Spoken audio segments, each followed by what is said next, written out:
The first one pertains to what Senator Johnson was just talking about.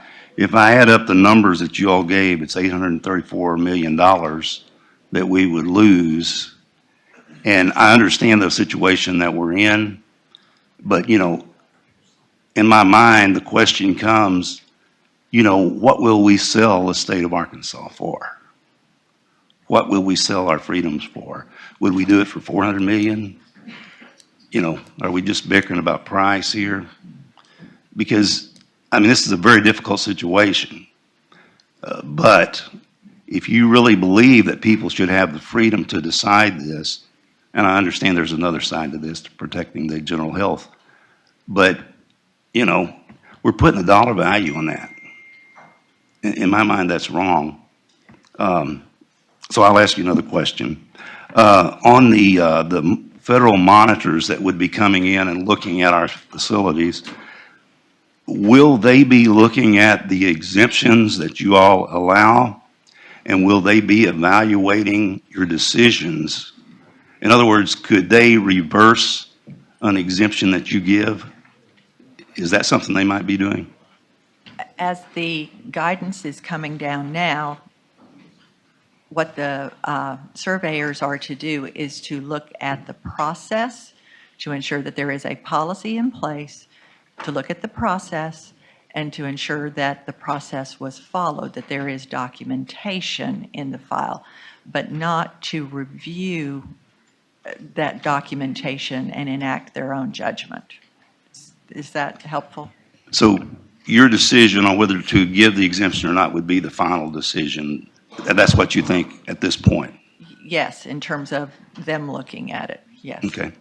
One other thing, and this was brought up earlier, but if we do lose CMS funding, then that would mean that even everybody would lose treatment, not just that area that is affected by the non-vaccinated.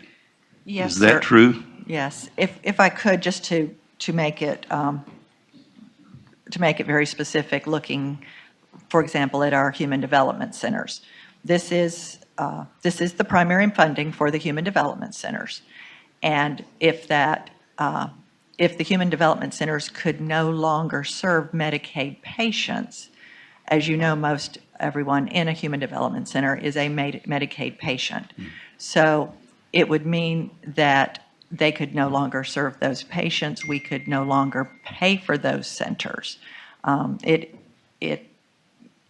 ramifications are quite enormous in the sense of losing the funding for the centers. We do not have alternate funding for the centers to pay the employees to run the facilities. For when the people in the centers receive medical treatment outside the center, they are going as Medicaid patients. So if a hospital could somehow survive the loss of Medicaid funding, they would not, if they saw that patient, they could not, there's no billing source to pay for that patient's care. So the ramifications are enormous. It is beyond just the loss of the money. Okay. I would just say there's no model that I can conceive of by which UAMS could continue to operate clinical services absent CMS funding. Thank you very much. Mr. Chair, I'd like to make one more statement and I'm done. I really cannot believe, I'll just take the Jonesboro Human Development Center, which I'm very familiar with. I cannot believe that the federal government would put 110 physically and mentally challenged people, who some have no relatives, on the street. I mean, what you're saying, and I understand, this is not against you or your organization, but if you can't pay the employees to take care of those 110 people who can't feed themselves and move around, and I can't believe our federal government would put 110 of those people out on the street with no support. Thank you, Mr. Chair.